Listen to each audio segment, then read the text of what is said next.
আদালতের নির্দেশ মেনে শুক্রবার থেকে সিঙ্গুরে জমি ফেরানোর কাজ শুরু করতে চলেছে রাজ্য সরকার। কিভাবে কৃষকদের জমি ফেরত দেওয়া যায় সে বিষয়ে এদিন নবান্নে প্রশাসনিক বৈঠক করেন মুখ্যমন্ত্রী মমতা বন্দ্যোপাধ্যায়।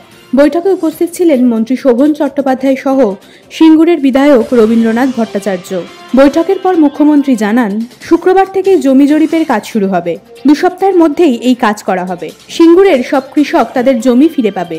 আদালতের নির্দেশ অনুযায়ী যারা জমির বদলে ক্ষতিপূরণ নিয়েছিলেন তারাও তাদের জমি ফেরত পাবেন। ক্ষতিপূরণের অর্থ ফেরত দিতে হবে না।